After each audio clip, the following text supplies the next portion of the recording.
Сәлем достар, бүгін мен сендерге жануар туралы сұрақтар қоямын. Сендер лайк басып тіркелуді ұмытпаңдар, ал мен бастаймын.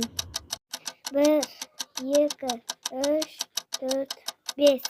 1, 2, 3, 4, 5, 6. Әрине, бұл сәбіз. Келесі сұрақ: маймыл қандай тағамды жақсы көреді? 1, 2, 3, 4, 5. 1, 2, 3, 4, 5, 6. Әрине, бұл банан. Келесі сұрақ: аю қандай тағамды жақсы көреді?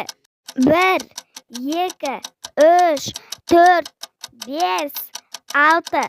1, 2, 3, 4, 5. Әрине, бұл мед. Сау болыңдар, келесі видеоны күтіңдер.